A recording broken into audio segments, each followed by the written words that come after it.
The green laughing sawfish painted on the conning tower emerged from the depths, breaking the surface of the Atlantic as water cascaded down its steel hull. U-96 had survived another brush with death, while dozens of its sister submarines lay broken on the ocean floor with their crews entombed forever in cold steel coffins. Somehow this vessel, this reluctant weapon of Hitler's naval strategy, continued to defy the overwhelming odds stacked against Germany's underwater fleet. Its tale would become the most famous submarine story ever told, yet the truth behind the legend remained submerged beneath layers of propaganda, myth, and cinematic license for decades. The real ghost of Das Boot would haunt the waters of maritime history long after the last bubbles of its physical form disappeared beneath the waves of Wilhelmshaven harbor. Before we dive into this extraordinary story, tell me in the comments, which city are you watching from? It's incredible to see our historical community spread across the world. And if you're new here, subscribe to the channel and turn on notifications. Each subscription helps us continue unearthing these fascinating stories that shaped our world. Now, let's get to the story. The morning of September 14, 1940, dawned cool and gray over Kiel as Kapitänleutnant Heinrich Lehmann Wilmbrock took command of U-96. The 26-year-old officer, already a veteran of the sea, surveyed his new charge with a critical eye. The Type ZC submarine represented Germany's primary underwater weapon in the escalating Battle of the Atlantic. At 220 feet long with a beam of just over 20 feet, the vessel was hardly imposing compared to the massive battleships of the Kriegsmarine, but what it lacked in size, it made up for in lethal efficiency. Armed with 14 torpedoes, an 80mm deck gun, and powered by twin diesel engines capable of propelling it at nearly 18 knots on the surface, U-96 was designed for one purpose: to hunt and sink Allied shipping, cutting the vital maritime lifeline between North America and Great Britain. The Type ZC submarine had evolved from earlier designs incorporating lessons learned during the limited submarine warfare of World War I. With a double hull construction, a pressure hull inside an outer light hull, the submarine could withstand depths of up to 230 meters, 750 feet, though in practice the safe operational depth was considerably less. The 5 torpedo tubes, 4 in the bow and 1 in the stern, could launch the standard German G7A electric torpedoes, deadly weapons that left no telltale bubble trail to betray their approach. 2 diesel engines drove the vessel while surfaced, generating electricity that could be stored in massive battery banks for underwater operations. Once submerged, electric motors took over, but with severely limited range and speed. A stark reminder that these were not true submarines in the modern sense, but rather submersible vessels that spent the majority of their time on the surface, diving only to attack or escape. Inside the pressure hull, living conditions defined austerity. Space was so limited that not every man had his own bunk. Sailors slept in shifts, taking over the still warm berths of those going on duty, the practice known as hot bunking. The air grew increasingly foul during prolonged submergence, permeated with the stench of diesel, body odor, overflowing toilets, and the damp mold that seemed to cover every surface. Food rotted in the limited refrigeration space, forcing the cook to dispose of meat and vegetables in the early days of a patrol, transitioning the crew to canned goods and stale bread as the weeks wore on. Fresh water was strictly rationed. The men went unwashed for weeks, their beards and hair growing wild, their bodies caked with the salt and grime of their environment. Lehmann Wilmbrock assembled his crew, 44 men who would live together in these cramped, claustrophobic conditions for weeks on end. They were a mix of naval professionals and new conscripts, young men mostly in their 20s, some barely out of their teens. The core of the crew consisted of experienced naval personnel: the first watch officer, the chief engineer, the chief boatswain, and a handful of petty officers who had trained together at Neustadt and Pillau. They would form the backbone of the operational team, supervising the newer recruits who had joined through the naval recruitment drives that followed the outbreak of war. These young sailors came from across Germany, farm boys from Prussia, factory workers from the Ruhr, students from Berlin and Hamburg, all drawn by the prestige of the submarine service and the promise of extra pay and rations that came with what was recognized as one of the most dangerous assignments in the Wehrmacht. They stood on the deck of their submarine that morning, not knowing that their vessel would survive the war when over 75% of Germany's U-boat fleet would be destroyed, taking more than 30,000 submariners to watery graves in one of the highest casualty rates of any military service in World War II. Of the 40,000 men who served in the German U-boat fleet, fewer than 10,000 would survive the war. Remarkably, throughout its operational career, U-96 would never lose a single crewman to enemy action, a statistical miracle in the deadly underwater war that claimed so many of their comrades. The first months after commissioning were dedicated to intensive training in the Baltic Sea. Lehman Willenbrock drilled his crew relentlessly day and night in every aspect of submarine operations. Dive drills were conducted repeatedly until the boat could submerge in under 30 seconds, a critical threshold that could mean the difference between survival and destruction if spotted by enemy aircraft. The torpedo crews practiced loading and firing procedures with dummy weapons, working to reduce the reload time to the absolute minimum. Navigation teams plotted courses through simulated minefields, while hydrophone operators learned to distinguish the subtle acoustic signatures of different vessel types. The radio room personnel practiced encryption and decryption of the naval codes that would bring them their orders and allow them to report their successes. Each compartment of the submarine developed its own rhythm, its own specialized language, as the men were molded into a cohesive fighting unit. Finally, in late November 1940, U-96 was deemed ready for combat operations. The crew were given a final shore leave in Kiel, a last opportunity to walk on solid ground, to sleep in proper beds, to eat fresh food, and to say farewell to loved ones. Some visited the notorious Harbor District brothels, seeking comfort or release before facing the uncertain future. Others wrote letters home, careful to avoid any specifics that might be censored, knowing that for some, these might be the last words their families would ever receive from them. A few sat quietly in the officers' clubs or sailors' canteens, contemplating the reality of the mission ahead, not the glorified adventure portrayed in propaganda films, but the brutal business of killing and avoiding being killed in the cold expanse of the North Atlantic. The first patrol departed Kiel on December 4, 1940, as U-96 slipped through the Kiel Canal and into the North Sea. The orders were direct from Admiral Karl Dönitz, commander of the U-boat fleet, Hunt Allied merchant shipping in the Atlantic, focusing on the convoy routes between North America and Britain. These were the early days of what Winston Churchill would later call the Battle of the Atlantic, a desperate struggle that would rage across thousands of square miles of ocean for nearly 6 years, and ultimately determine whether Britain could withstand the Nazi onslaught. Passing between the Shetland and Faroe Islands, the so-called Iceland Gap, that formed one of the primary transit routes for German submarines heading into the Atlantic, U-96 was immediately confronted with the harsh reality of winter operations in northern waters. Massive waves battered the relatively small vessel, sending it pitching and rolling violently. Many of the newer crewmen succumbed to seasickness, vomiting until they had nothing left but bile, then dry heaving miserably as they tried to perform their duties. The experienced sailors showed little sympathy, knowing that the bodies would eventually adjust, or the men would be deemed unsuitable for submarine service.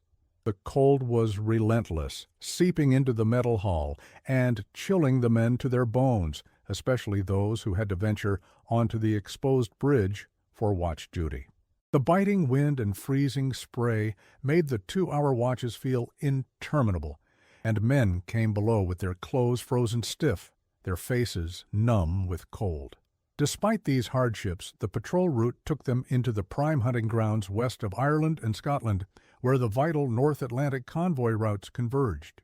Donitz's Wolf Pack strategy, coordinating multiple submarines to mass against a single convoy, was in its early stages, but U-96 would primarily operate alone on this first mission, seeking targets of opportunity rather than waiting for centrally directed attacks. The submarine's hydrophones strained to detect the rhythmic thump of merchant vessel propellers against the background noise of the ocean, while lookouts scanned the horizon with binoculars, searching for the telltale smudge of smoke from steam-powered vessels or the silhouette of a ship's superstructure. Lehman Willenbrock's crew quickly proved their mettle. On December 11th, just a week after setting sail, they made contact with the scattered convoy HX-92 and identified the British passenger ship Rotorua, nearly 11,000 tons. In the cold calculation of submarine warfare, the vessel represented an ideal target. U-96 fired a single torpedo, striking the ship with devastating effect. Most passengers survived, but the ship's master, the convoy commodore, and 21 others perished as the vessel slipped beneath the waves. The following day, U-96 found and sank another ship, the Macedonier. By the time their first patrol concluded on December 29th at the French port of Lorient, they had sunk 4 vessels and damaged 2 others, an impressive tally that earned the crew respect within the U-boat arm. The arrival at Lorient introduced the crew to what would become their primary operational base for much of the submarine's career. The French Atlantic port had been transformed by the Germans into a fortress for their submarine fleet, with massive concrete bunkers designed to withstand Allied bombing. These U-boat pens, with their reinforced concrete roofs several meters thick, offered the precious submarines protection during the increasingly dangerous periods in port. The facilities were impressive: repair shops, barracks, administrative offices, medical facilities, and even entertainment venues for the crews between patrols. The French civilian population observed these German naval personnel with a mixture of fear, resentment, and grudging pragmatism, as the occupation economy created opportunities for those willing to provide services to the well-paid submarine crews. Black market transactions flourished, with French luxuries exchanging hands for German cigarettes and chocolate, creating a strange parallel society in the shadow of war. What the submariners didn't yet understand was that they were participating in what Dönitz had termed the happy time, a period when Allied anti-submarine defenses were weak and U-boats could operate with relative impunity. This would soon change as the British and later the Americans developed increasingly sophisticated methods of detection and destruction. The average life expectancy of a U-boat crewman would eventually drop to mere weeks as the war progressed. But in these early days, the hunters still held the advantage over the hunted, and the sense of invincibility that permeated the submarine fleet was palpable in the rowdy celebrations that followed successful patrols. Preparations for the second patrol began almost immediately upon their return. Maintenance crews swarmed over U-96, checking every system, replacing worn components, and replenishing supplies. The torpedo compartment was restocked with fresh weapons, each one meticulously tested and calibrated before being loaded. Fuel tanks were topped off, batteries recharged, and the crew's quarters cleared of accumulated waste and filth from the previous mission. Lehman Willenbrock studied the after-action reports, identifying areas where performance could be improved, tactics that had worked well, and lessons to be incorporated into their next deployment. Encrypted communications arrived from Dönitz's headquarters detailing the latest intelligence on convoy routes, Allied countermeasures, and specific vessels of interest. The second patrol began on January 9, 1941, with U-96 once again targeting shipping lanes west of Scotland. The winter weather had worsened, if that were possible, with howling gales and massive waves that threatened to sweep men off the bridge if they weren't securely harnessed.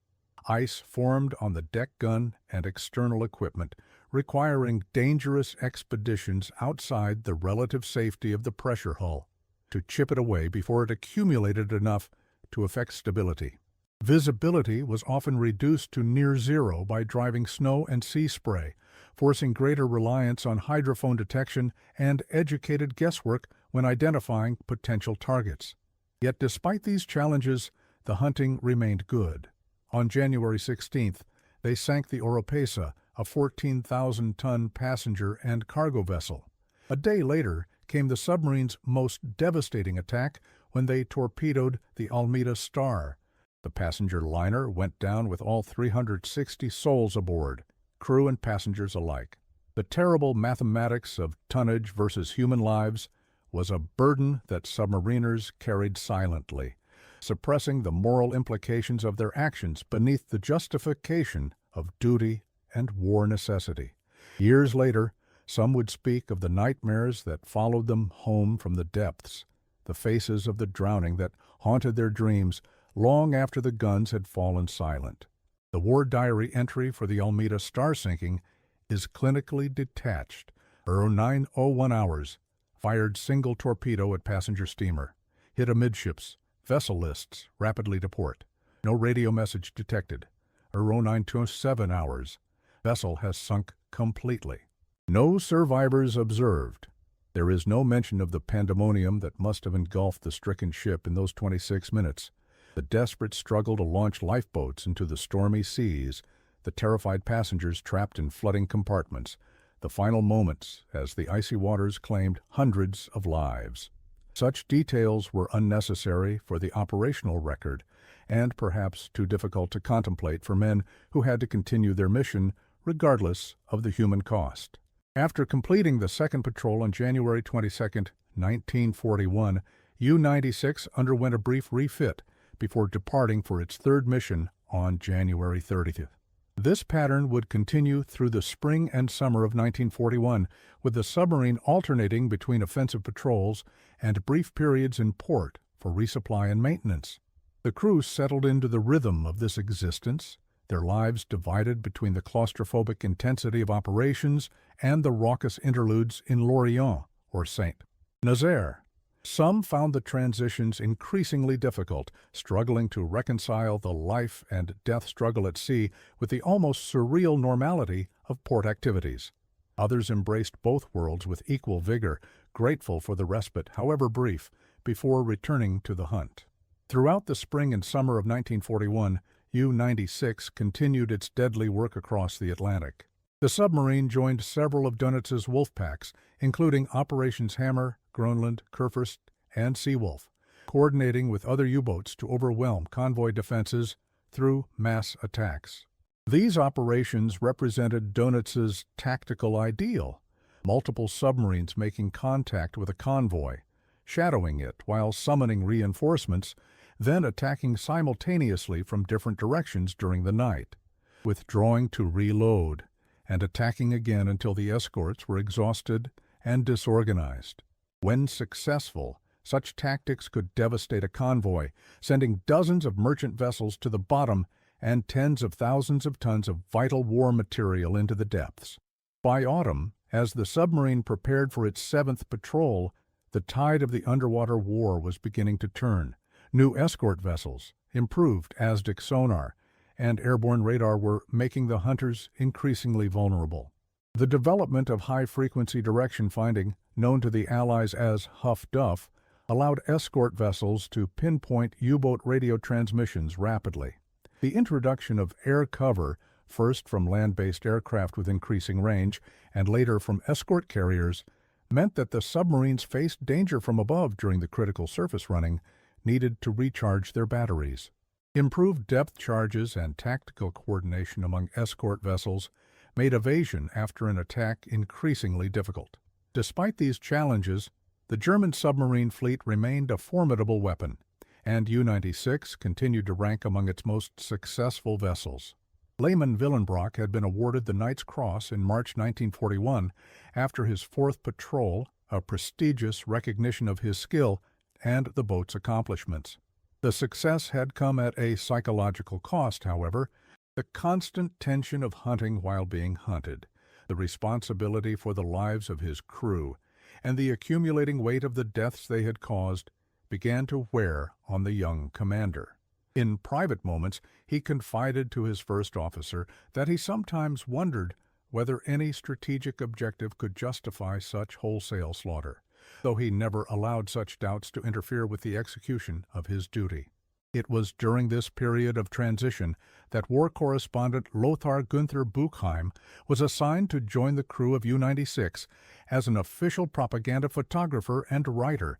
Buchheim was not a typical war correspondent.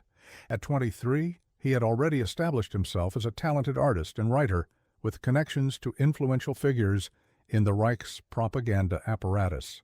His mission was explicitly propagandistic: document the heroic struggle of Germany's Grey Wolves for the home front, providing material for newspapers, magazines, and newsreels that would maintain public support for the war effort.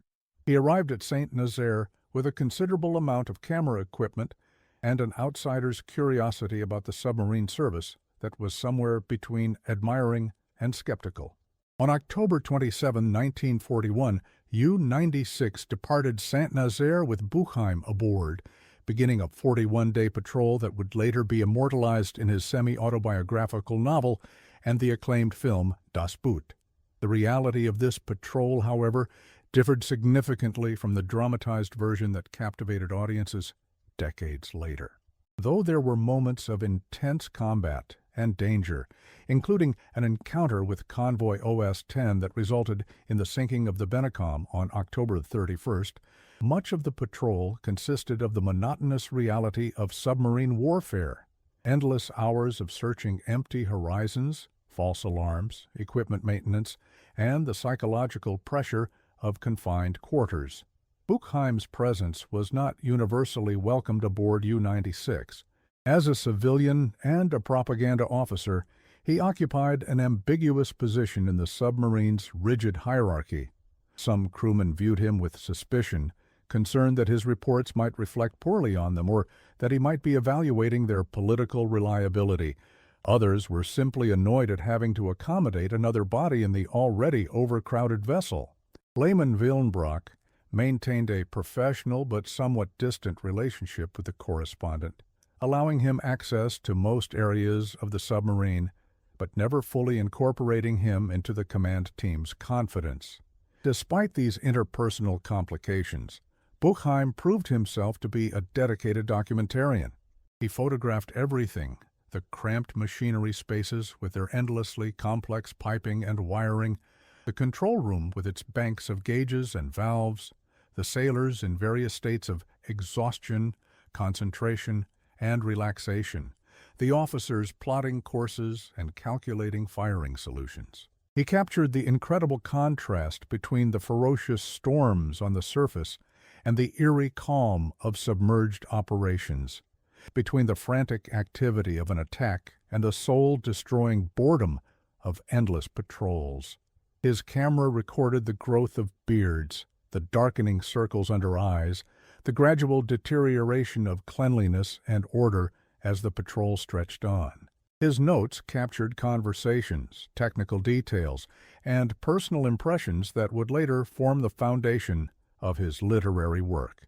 As the patrol continued into November, U-96 was ordered to transition from the North Atlantic to the Mediterranean, part of Hitler's strategic shift to support Rommel's campaigns in North Africa. This required navigating the heavily defended Straits of Gibraltar, a narrow passage where the Mediterranean meets the Atlantic, thoroughly patrolled by British naval and air forces. The approach to the straits was tense, with the submarine traveling submerged during daylight hours and surfacing only briefly at night to recharge batteries and refresh the air.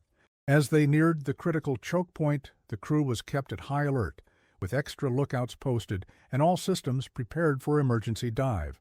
One genuine incident did occur on November 30th, when, while attempting to penetrate the Straits of Gibraltar, U-96 was attacked at 2235 hours by a British Swordfish aircraft.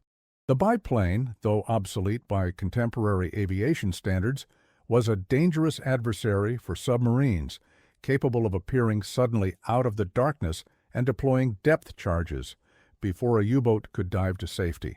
The aircraft's depth charges caused some damage to U-96, enough to convince Lehman Fillenbrock that pressing on through the heavily defended straits was too risky.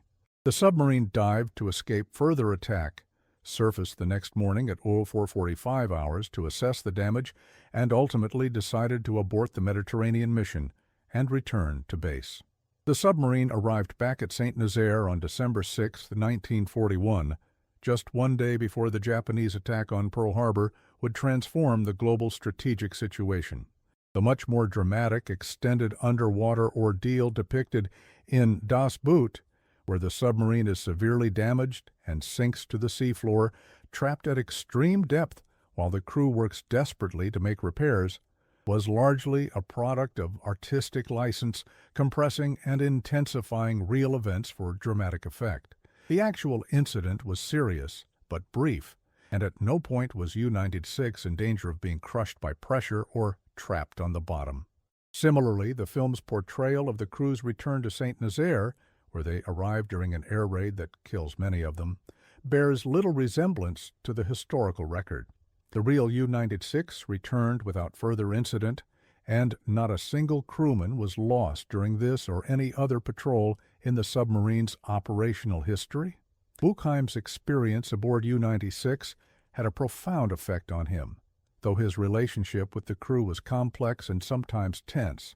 The thousands of photographs he took documented the grim reality of submarine life, the perpetually damp conditions, the stale air, the lack of basic hygiene, and the constant tension between boredom and terror that characterized the psychological landscape of underwater warfare.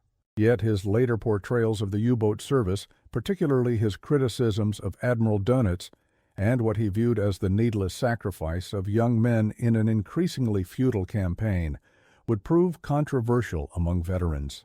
The propaganda articles and photographs that Buchheim produced immediately after the patrol conformed to the expectations of the Nazi propaganda ministry, heroic depictions of determined men fighting against overwhelming odds for the fatherland. His private impressions, however, were considerably more nuanced and would remain unpublished for decades. In these, he recognized both the extraordinary courage and skill of the U-boat crews and the increasingly futile nature of their sacrifice as Allied technological superiority mounted. He was particularly struck by the disconnection between the grandiose rhetoric of the Nazi leadership and the pragmatic, often cynical perspective of the frontline sailors who bore the brunt of strategic miscalculations. After Buchheim's departure, U-96 returned to its regular patrol schedule, though with decreasing success as Allied countermeasures improved. The entry of the United States into the war following Pearl Harbor dramatically altered the strategic equation in the Atlantic. American industrial capacity, shipbuilding expertise, and naval tradition brought new resources to bear on the U-boat threat. The U.S. Navy's escort vessels, aircraft, and tactics gradually integrated with those of their British counterparts, creating an increasingly effective defense network. Simultaneously, American shipyards began producing Liberty ships and other merchant vessels at a rate that outpaced the U-boat's ability to sink them, a simple matter of industrial arithmetic that would ultimately doom the German submarine campaign regardless of tactical successes. As 1942 dawned, the strategic situation for Germany's U-boat fleet was deteriorating. Allied convoy protection had improved dramatically, introducing the deadly combination of destroyer escorts, air cover, and improved detection technology. Still, U-96 continued to operate successfully, undertaking its 8th patrol beginning February 1942, venturing across the Atlantic to hunt shipping off the Canadian coast near Halifax. They sank the Lake Oswego on February 20th, the Torringen on February 22nd, and attacked the Kars later that same day. The latter ship broke in two from the torpedo strike, with the bow section quickly sinking while the stern section was beached and declared a total loss. It was during this patrol that U-96 demonstrated the tactical prowess that had made it one of the most successful submarines in the German fleet.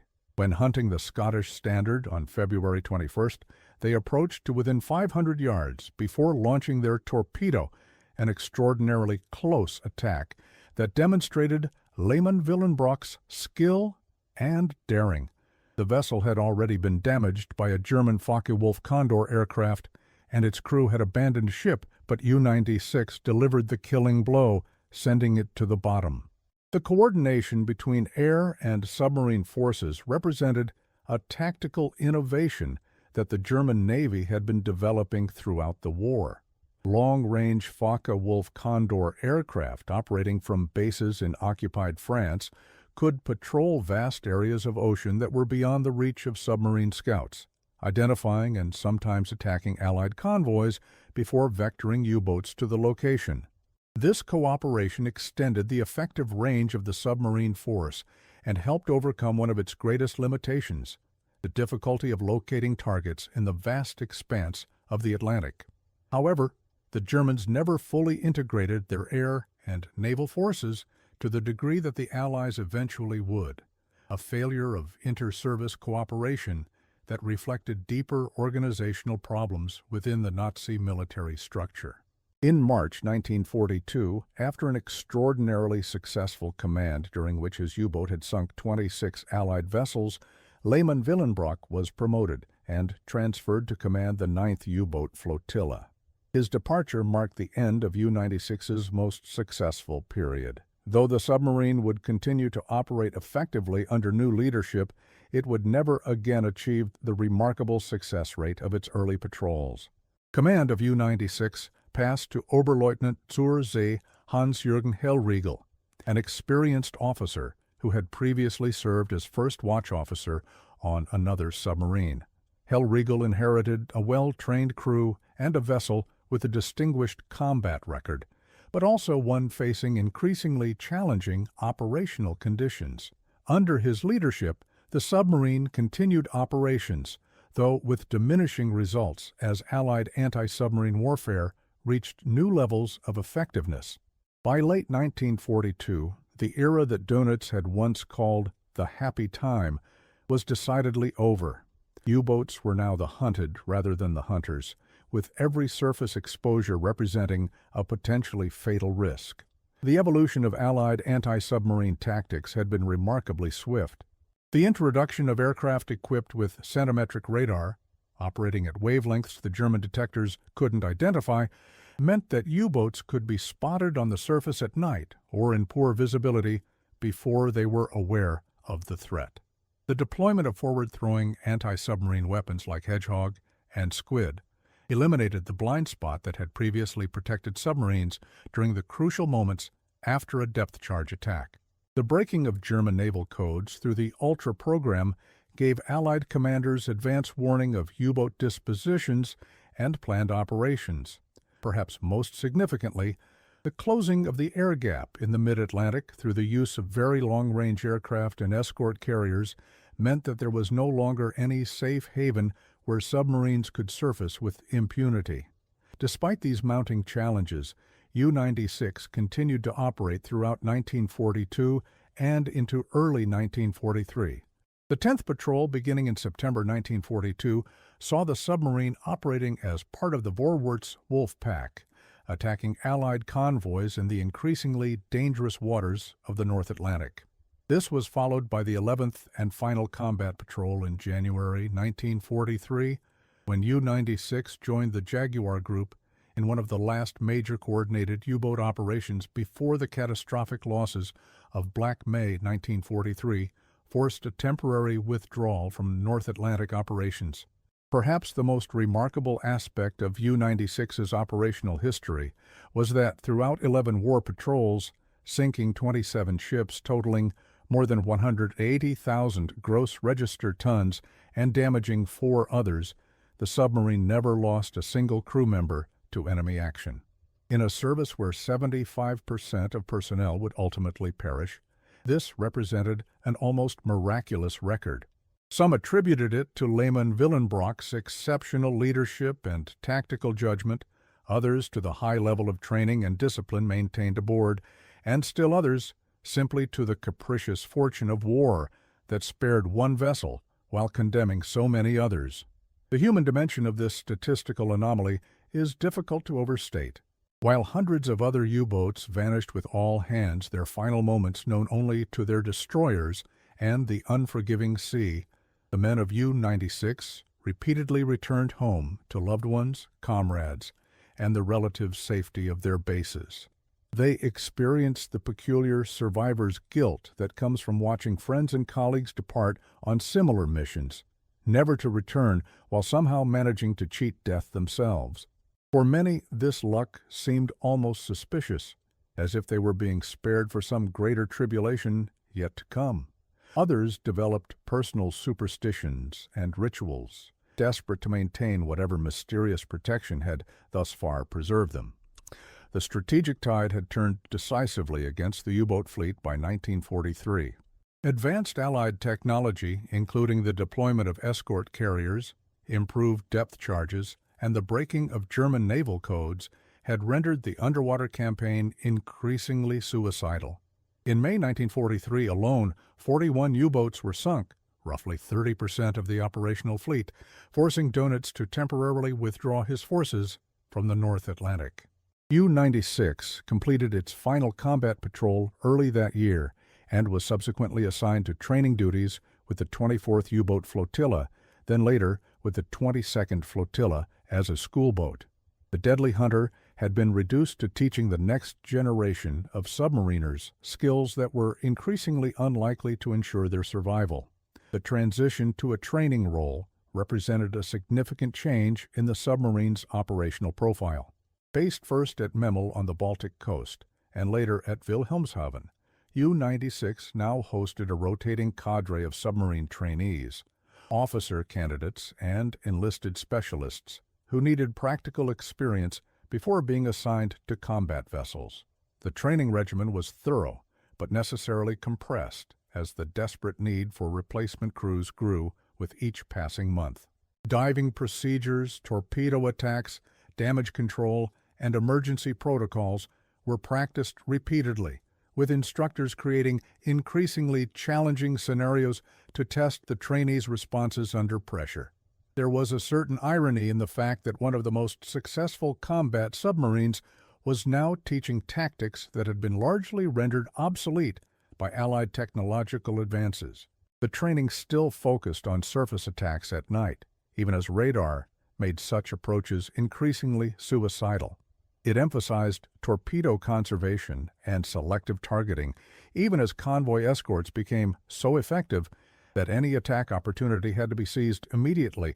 It taught evasion techniques that had worked in 1941 and 1942, but were increasingly ineffective against the coordinated air-sea hunting groups that dominated the Atlantic by 1944.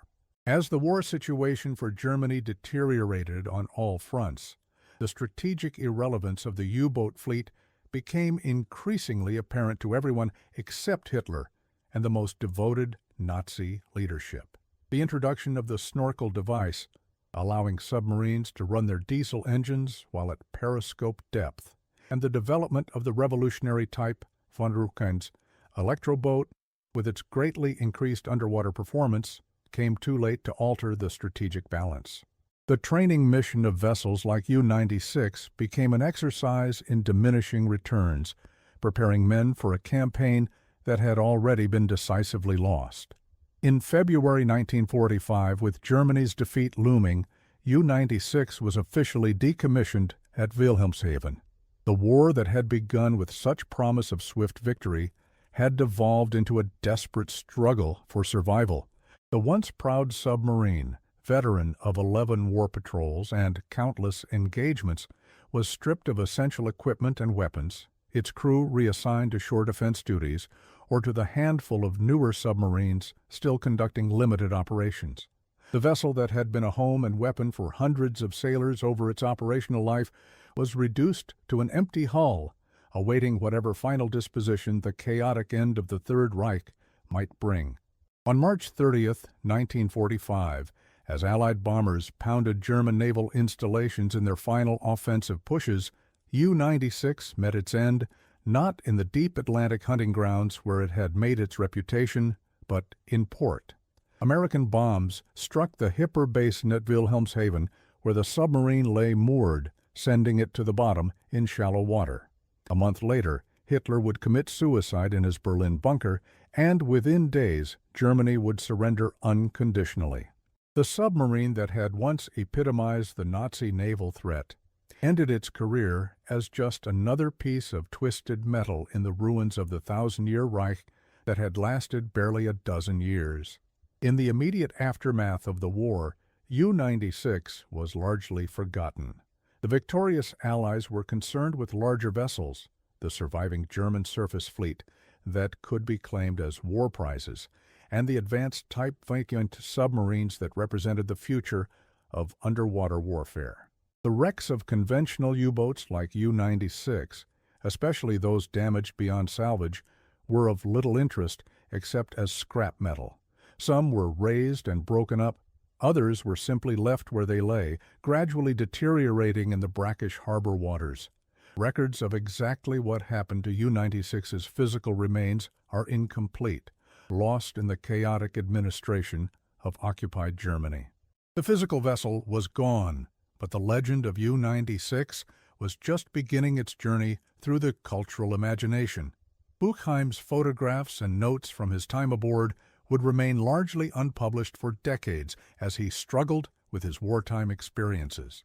While he had produced the expected propaganda pieces immediately after his patrol, the deeper truths of what he had witnessed remained private, fermenting in his creative consciousness as he established himself as an art dealer and publisher in post-war Germany. Finally, in 1973, he published Das Boot, a novel that drew heavily on his patrol with U-96, while fictionalizing and dramatizing many elements. The book became an international bestseller, offering readers an unprecedented glimpse into the psychological and physical realities of submarine warfare. Buchheim's narrative, though fictionalized, captured the claustrophobic intensity of underwater combat with a visceral authenticity born of personal experience. His protagonist, an unnamed war correspondent clearly based on himself, serves as the reader's surrogate, observing the submarine's crew with the detached perspective of an outsider while gradually being drawn into their world. The novel's unflinching portrayal of fear, boredom, filth, and moral ambiguity offered a stark contrast to the heroic narratives that had dominated earlier submarine fiction.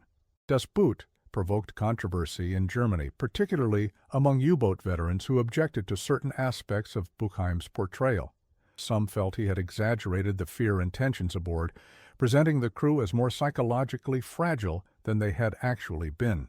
Others were angered by his critical portrayal of Admiral Dönitz and the higher naval command, which he depicted as detached from the realities of frontline combat and willing to sacrifice young men for increasingly futile strategic objectives. Most controversial was the novel's ending, in which the submarine survives its Atlantic ordeal, only to be destroyed during an Allied air raid on its home port, a fictional fate that nevertheless captured a deeper truth about the ultimate futility of the U-boat campaign. 8 years later, director Wolfgang Petersen adapted Buchheim's novel into one of the most acclaimed war films ever made. Das Boot stunned audiences with its claustrophobic intensity and unflinching portrayal of the submarine experience. Utilizing revolutionary camera techniques and sound design, Petersen created a cinematic environment that conveyed both the physical constraints of submarine life and its psychological toll. The film's lengthy running time, especially in its uncut versions, reflected the extended periods of boredom punctuated by brief moments of terror that characterized actual submarine operations. The international success of the film introduced the story of U-96 to millions who would never read Buchheim's more complex and ambiguous novel. Though Buchheim himself criticized the film for what he considered excessive dramatization and a simplification of the moral questions raised in his book, it nevertheless captured the essential truths of underwater warfare, the crushing pressure of the depths, both physical and psychological, The bonds formed between men in extremis and the ultimate futility of individual courage against the overwhelming machinery of industrial war. Jürgen Prochnow's portrayal of the submarine's captain, a character based on Lehman Willenbrock but considerably fictionalized, became iconic, embodying a certain type of German wartime officer, competent, cynical about Nazi ideology, concerned primarily with the welfare of his men, and increasingly aware of the hopelessness of their situation. The film's ending, in which U-96 returns to port only to be destroyed during an Allied air raid with many crewmen killed, differs significantly from the historical record. The real U-96 survived active service and was converted to a training vessel before being sunk by American bombs in port in March 1945 without casualties. Yet this cinematic license perhaps captures a deeper truth about the fate that awaited the vast majority of Germany's U-boat fleet and the men who sailed them. Of the 1,154 U-boats commissioned during the war, 863 were lost to enemy action or other causes.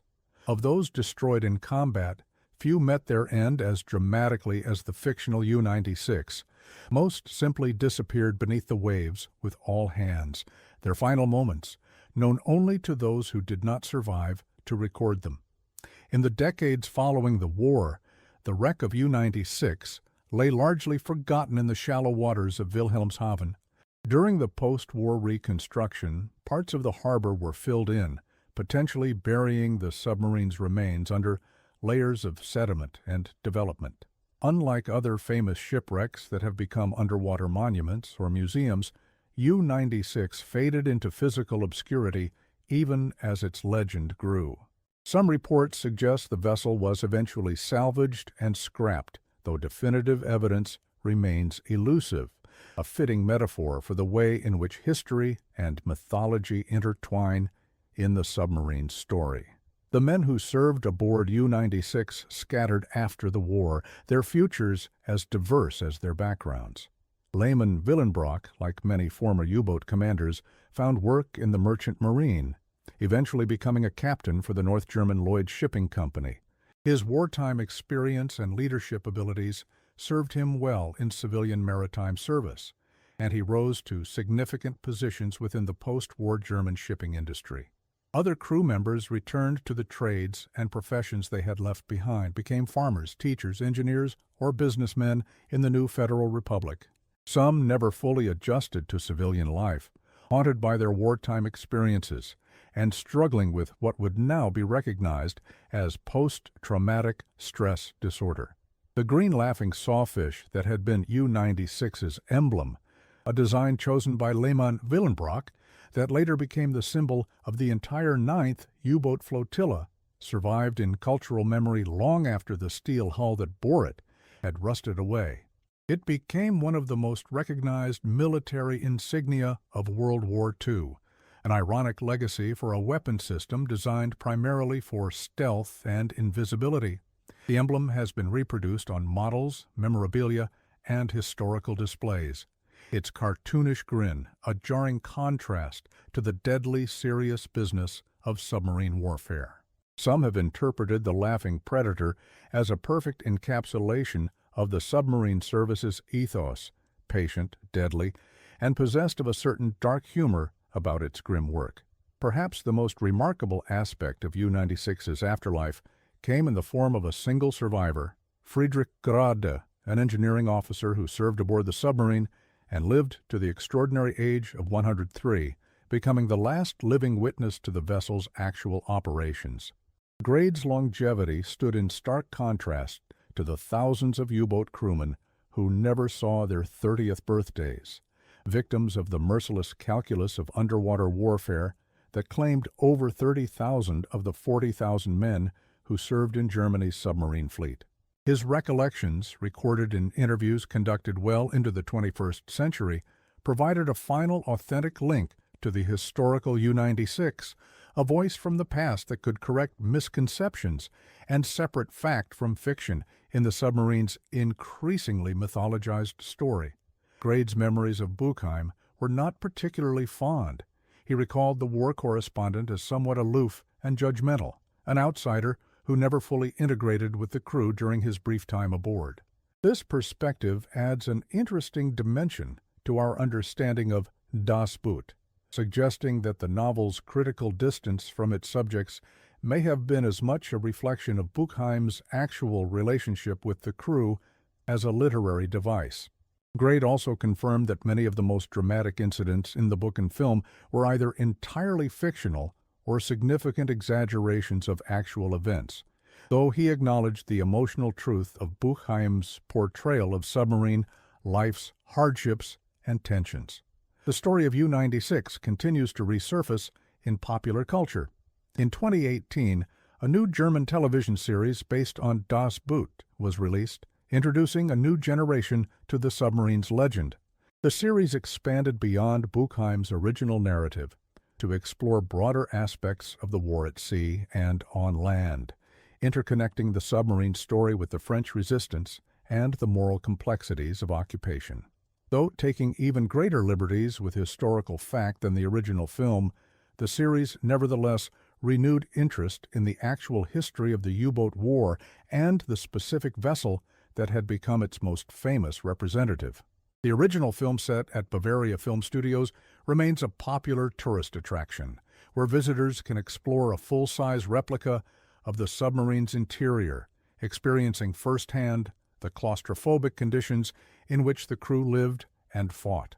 The meticulously recreated control room, torpedo compartment, and crew quarters offer a visceral understanding that no book or film can fully convey the physical constraints that shaped every aspect of submarine operations and the men who conducted them. Tourists pose for photographs at the periscope or sitting in the captain's position, briefly inhabiting roles that once carried the weight of life and death responsibility in the midst of global conflict. What makes the U-96 story so compelling is not simply its operational success or even its remarkable survival when so many sister vessels were lost. Rather, it is the way in which this single submarine has come to embody the entire underwater dimension of the war, the courage, the terror, the moral ambiguity, and the ultimate futility of the U-boat campaign. Through Buchheim's words and images, and later through Peterson's film, U-96 gave voice to the thousands of submariners on all sides who fought and died in the silent depths, their experiences otherwise largely inaccessible to those who never descended beneath the waves in a vessel of war. The submarine represented a unique environment in military history, a self-contained world where men lived in closer proximity than in any other combat unit, sharing air, space, danger, and fate in a way that created bonds of extraordinary intensity. The sealed pressure hull separated them literally and figuratively from the world above, creating a distinct subculture with its own rules, language, and value system. The fundamental reality that everyone would survive together or die together eliminated many of the distinctions and hierarchies that characterized other military formations. While rank and discipline remained essential to operations, the shared vulnerability and interdependence fostered a certain egalitarianism rare in military contexts. The German submarine campaign ultimately failed in its strategic objective. Despite sinking over 3,500 Allied vessels, the majority by U-boats, the effort to strangle Britain's maritime supply lines could not overcome the industrial might of the United States and the innovative defensive measures of the Allied navies. By war's end, the hunter-killers of Dunitz's wolf packs had become the hunted, with 3 out of every 4 U-boats lost, and a similar proportion of their crews dead. Yet the submarine would emerge from World War II as one of the most potent naval weapons of the modern era, evolving in the post-war period into the nuclear-powered ballistic missile submarines that would define naval strategy throughout the Cold War. The technological innovations developed to combat the U-boat threat would transform maritime warfare permanently. Sonar, radar, aircraft carriers, anti-submarine tactics, and communications intelligence all advanced dramatically under the pressure of the Atlantic Campaign. the organizational structures created to coordinate this massive anti-submarine effort, involving multiple nations, services, and technologies, established patterns of military cooperation that would influence NATO and other collective security arrangements in the post-war era. In this sense, U-96 and its compatriots not only participated in the central naval struggle of World War II, but also inadvertently helped shape the maritime security architecture of the decades that followed. For many years after the war, the veterans of the U-boat service struggled with how to place their experiences within the larger moral framework of Nazi Germany's war. They had fought with courage and skill in an increasingly desperate campaign, yet they had done so in service to one of history's most criminal regimes. Unlike some elements of the German military that were directly implicated in war crimes, submarine warfare was generally conducted according to recognized rules of naval combat. Though the policy of unrestricted submarine warfare, targeting merchant vessels without warning, remained controversial under international law. This moral ambiguity is perhaps why the story of U-96 continues to resonate. In both Buchheim's novel and Peterson's film, the submarine becomes a kind of floating microcosm, isolated from the ideological fanaticism of the Nazi regime, populated by men who are primarily concerned with survival and the execution of their professional duties rather than the advancement of Hitler's genocidal vision.